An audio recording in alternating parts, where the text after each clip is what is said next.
Ninth class का science का chapter number 1, आज का डे 2। हमने लास्ट टाइम डे 1 में पढ़ा था, तभी क्वेश्चन पढ़ा था, लास्ट में छोड़ते हुए बोला था how are the 3 state of matter, 3 state of 3 state such as, 3 state कौन कौन सी, सॉलिड, लिक्विड और गैस। तीनों स्टेट किस चीज़ की हैं, मैटर की है। डिफरेंट फ्रॉम ईच अदर, तीनों स्टेट एक दूसरे से कैसे कैसे अलग है। तो मैटर की हमने 3 स्टेट पढ़ी थी, ये तीनों स्टेट आपस में कैसे कैसे अलग है। तो इससे पहले इसमें डिफरेंस किया जाए, वहाँ क्वेश्चन लिखवाया था differentiate between 3 state of solid, liquid और गैस ऑफ मैटर, किस तरीके से तीनों में फ़र्क है। तो फ़र्क तो अभी करेंगे, उससे पहले समझते हैं कि भाई इसमें जो प्रॉपर्टी यूज़ होने वाली है, जिन जिन चीज़ों की बात की जाने वाली है, वो होती क्या क्या है। पहले उस चीज़ को देख लेते हैं। लिखा हुआ है जैसे नंबर 1,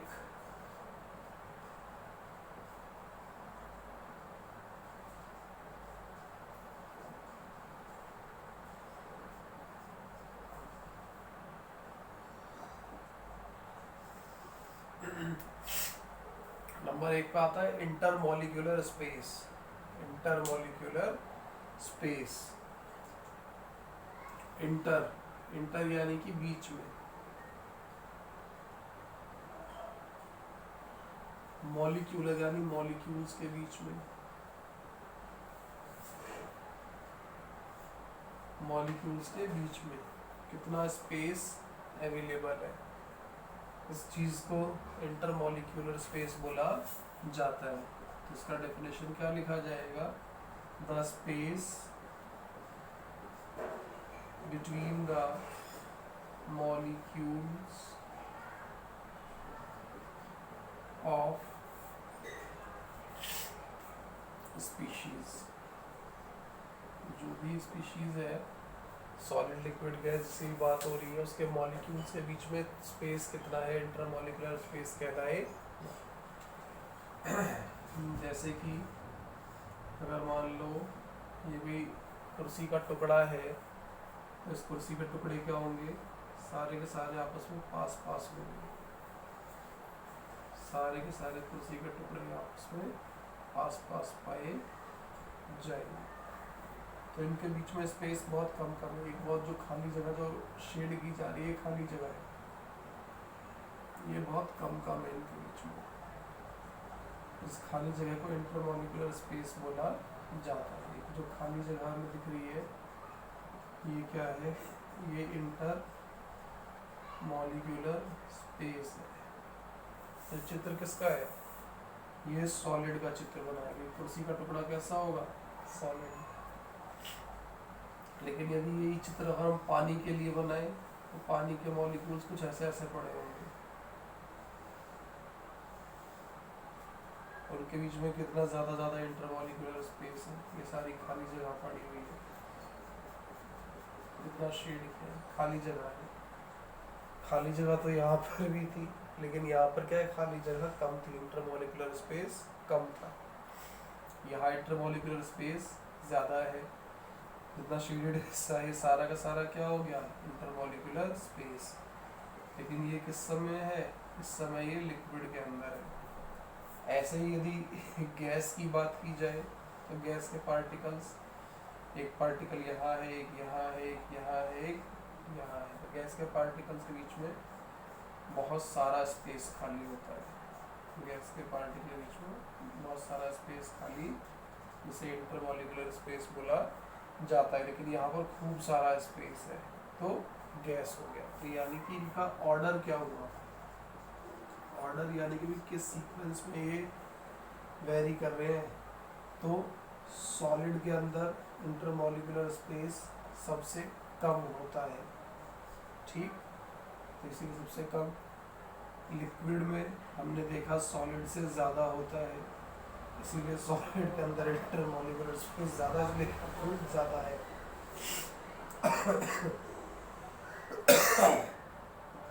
ऐसे ही गैस के अंदर भी क्या होता है, गैस के अंदर इंटरमॉलिक्यूलर स्पेस सबसे ज़्यादा है, यानी गैस बड़ा है, गैस का इंटरमॉलिक्यूलर स्पेस ज़्यादा है लिक्विड से, लिक्विड का इंटरमॉलिक्यूलर स्पेस ज़्यादा है सॉलिड से। तो इस तरीके से इंटरमॉलिक्यूलर स्पेस का वेरिएशन होगा, किस तरीके से वेरी करने का काम करेगा। अब यह क्या किया जाए, दूसरा नंबर हमारा टॉपिक आता है इसी में भी समझने के लिए, नंबर 2, इंटरमॉलिक्यूलर स्पेस की बजाय फोर्स लग जाए, इंटरमॉलिक्यूलर फोर्स। तो वापस से उसका मतलब क्या आता है, इंटर यानी कि बीच में, मॉलिक्यूलर यानी मॉलिक्यूल्स के बीच में, फोर्स यानी लगने वाला बल, कितनी ताकत लग रही है, कितना बल लग रहा है, ठीक है। तो क्या हो जाएगा, बस स्पेस की जगह पर फोर्स लग जाएगा। तो क्या है, इंटरमॉलिक्यूलर फोर्स, इंटर यानी कि बीच में, मॉलिक्यूलर यानी मॉलिक्यूल्स के बीच में लगने वाली फोर्स।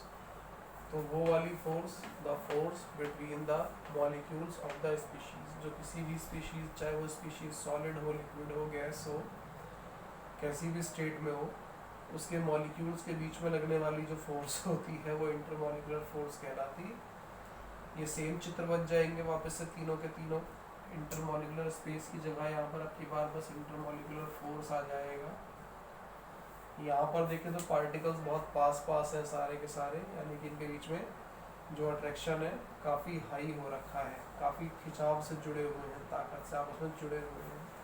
तो इसका इंटरमॉलिक्यूलर फोर्स सबसे ज़्यादा होगा आपकी बार सॉलिड का। लिक्विड में मॉलिक्यूल्स थोड़ा कम अच्छे से जुड़े हुए हैं, थोड़ा वीक फोर्स होगा इनका, और गैस में बिल्कुल ही अलग है, तो कोई फोर्स ही नहीं है, दोनों बिल्कुल ही अलग है। तो यदि अब की बार ऑर्डर बनाया जाए तो अब की बार जो एरो का मुंह है वो चेंज हो जाएगा। अब की बार सबसे ज़्यादा अट्रैक्शन सॉलिड के अंदर होगा, उससे कम लिक्विड के अंदर होगा, और सबसे कम जो फोर्स ऑफ अट्रैक्शन है वो गैस के अंदर होगा। कि जो एरोज थे पिछले वाले केस में जब इंटरमॉलिक्यूलर स्पेस पड़ा था तब उस तरफ थे, अब की बार इंटरमॉलिक्यूलर फेस के अंदर इस तरफ है। तो ये सॉलिड हो गया, लिक्विड हो गया और गैस हो गया। तो यहाँ पे पढ़ लिया इंटरमॉलिक्यूलर फोर्स, इंटरमॉलिक्यूलर स्पेस पढ़ लिया। अभी अपना तीसरा टर्म इसमें अंडर में आता है, रिजिडिटी की बात कर लेते हैं।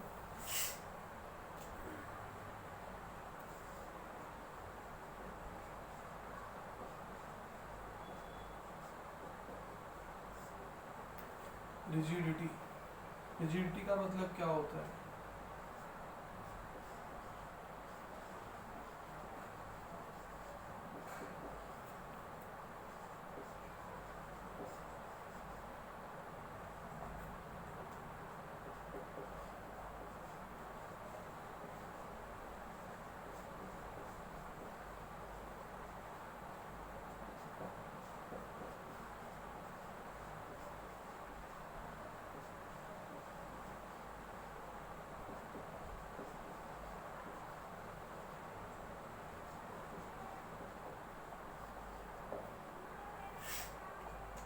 रिजिडिटी का मतलब होता है कि भाई no change in the shape, कि शेप में कोई चेंज ना आए, और अगर चेंज लाने के लिए इफ अगर फोर्स अप्लाइड, अगर फिर भी फोर्स लगाई जाए शेप को चेंज करने के लिए, तो जिस भी चीज़ पर फोर्स लगाई जा रही है इट ब्रोकन, तो वो टूट जाए, डाउन टूट जाए, किसमें टूट जाए, इनटू किसमें, मैनी पीसीज, कई सारे अलग अलग टुकड़ों में टूट जाए। तो जब कोई भी ऑब्जेक्ट अपनी शेप में चेंज नहीं चाहता है उसकी इस प्रॉपर्टी को रिजिडिटी बोला जाता है। जनरली सॉलिड जो होते हैं, जैसे हम ऑर्डर देखें, अभी हमने चित्र देखा था इससे पहले वाले टॉपिक में बना हुआ था, सॉलिड के पार्टिकल्स एक दूसरे से बहुत ज़्यादा पास में है, तो उनके बीच में स्पेस कम है। कोई चीज़ दबेगी कब, जब उसके बीच में स्पेस होगा, यानी इंट्रामोलिकुलर स्पेस होगा, तो उस स्पेस को भरने के लिए दबेगी। जब स्पेस ही नहीं होगा तो दबेगी कहाँ से, क्योंकि स्पेस है ही नहीं, तो जाएगा कहाँ मैटर निकल करके। तो इसीलिए सॉलिड के अंदर इंट्रामोलिकुलर स्पेस का हमने ऑर्डर पढ़ा था, कम था वहाँ पे स्पेस, जिसकी वजह से क्या होगा, वो जल्दी कंप्रेस नहीं होगा। तो यानी कि जल्दी कंप्रेस नहीं होगा, यानी सॉलिड सबसे ज़्यादा रिजिड है, सॉलिड सबसे ज़्यादा रिजिड है। फिर लिक्विड जो होता है वही थोड़ा बहुत कंप्रेस हो जाता है, तो यानी कि लिक्विड में क्योंकि सॉलिड से थोड़ा सा ज़्यादा स्पेस पाए, थोड़ा बहुत कंप्रेसिबल हैगा, तो यानी कि थोड़ा सॉलिड के कंपेरेटिवली लिक्विड जो है कम रिजिड है। लेकिन जो गैस है वो हाईली रिजिडेबल है, उसको हम इजीली उसकी शेप में चेंज ला सकते हैं, यानी कि वो रिजिड नहीं है। शेप रिजिड का मतलब क्या था, no change in the shape, तभी गैस की शेप में चेंज लाया जा सकता है। ठीक है, तो ये इसका ऑर्डर हो गया। सबसे ज़्यादा रिजिड कौन होगा, सॉलिड, उससे कम रिजिड लिक्विड, और सबसे कम रिजिड गैस पाई जाएगी। तो इस तरीके से ये इनकी रिजिडिटी का भी ऑर्डर आ जाता है। चलो जी, अभी एक चीज़ और देख लो,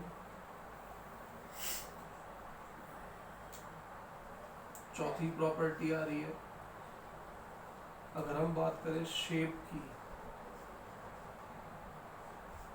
कि शेप भाई सॉलिड में कैसे वेरी करती है, लिक्विड में कैसे करती है, और गैस में कैसे वेरी करती है। सॉलिड के अंदर शेप कैसी होती है, जो सॉलिड चीज़ें होती है उनका फिक्स शेप होता है, बार बार बदलता नहीं है, शेप नहीं बदलता उनका। जैसे कुर्सी है, बोर्ड है, ये सब चीज़ें सॉलिड है, इनका शेप फिक्स है, तो इनका फिक्स शेप होता है, इनका फिक्स साइज होता है, और इनका फिक्स ही वॉल्यूम भी, कितनी जगह घेरेंगी, ये सब चीज़ें इनकी फिक्स होती हैं। जबकि दूसरी तरफ लिक्विड की बात की जाए तो लिक्विड में क्या होता है, नो फिक्स शेप, इसका कोई फिक्स शेप नहीं होता। जैसे एक गिलास पानी लिया जाए, उसको गिलास में रखेंगे तो गिलास की शेप में रहेगा, कटोरी में रखेंगे तो कटोरी की शेप का हो जाएगा, जिस भी वेसल या कंटेनर या बर्तन में रखा जाएगा उसकी शेप का हो जाएगा। तो यानी लिक्विड का कोई फिक्स शेप नहीं होता, बट लेकिन have fixed volume, fixed volume, लेकिन इसका वॉल्यूम फिक्स पाया जाता है। यानी कि वो अगर गिलास के अंदर है और एक गिलास और 100 ml पानी है, तो चाहे उसे कटोरी में पलट दो तब भी वो 100 ml ही रहेगा, चाहे किसी भी बर्तन में डाल दो तब भी वो 100 ml ही रहेगा।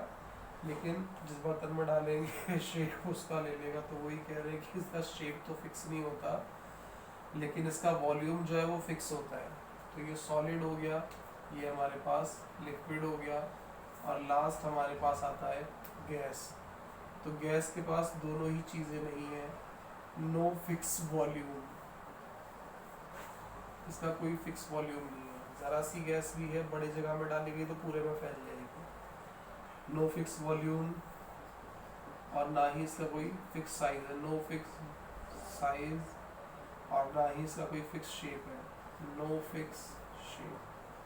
तो इसका साइज भी फिक्स नहीं है, इसका शेप भी फिक्स नहीं है, और इसका वॉल्यूम भी फिक्स नहीं है। तो ये कुछ इनकी प्रॉपर्टीज हो गई। अभी ज़रा इनको कंपेयर कर लेते हैं तीनों को आपस में। जो क्वेश्चन था हमारा डे 2 का आज वाला, कि भाई तीनों में फ़र्क क्या है। सॉलिड में कोई चीज़ कैसे वेरी करती है,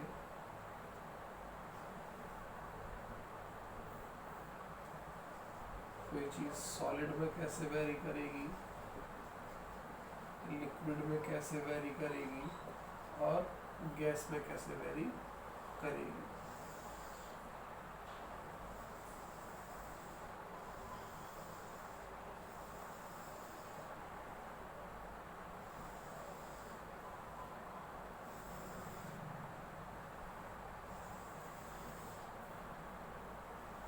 प्रॉपर्टी नंबर 1, यदि शेप की बात की जाए, शेप की बात की जाए तो अभी क्वेश्चन जो लिखवाया था सबसे पहले उसका आंसर है।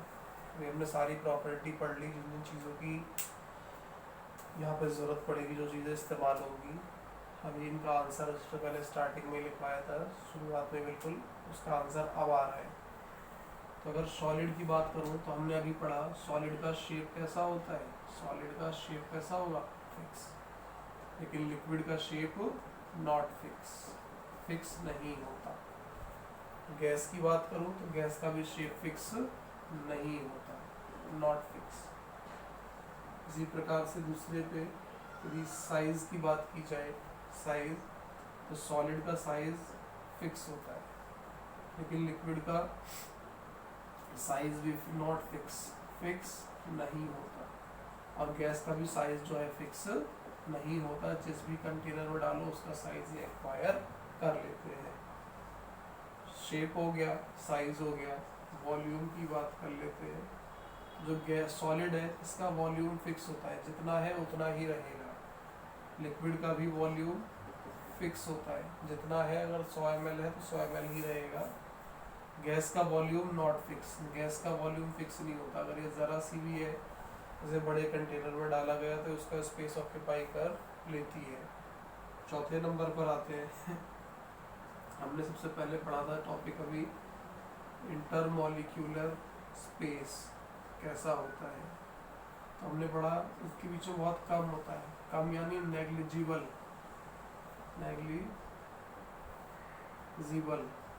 नेग्लिजिबल यानी ना के बराबर, बहुत ही कम।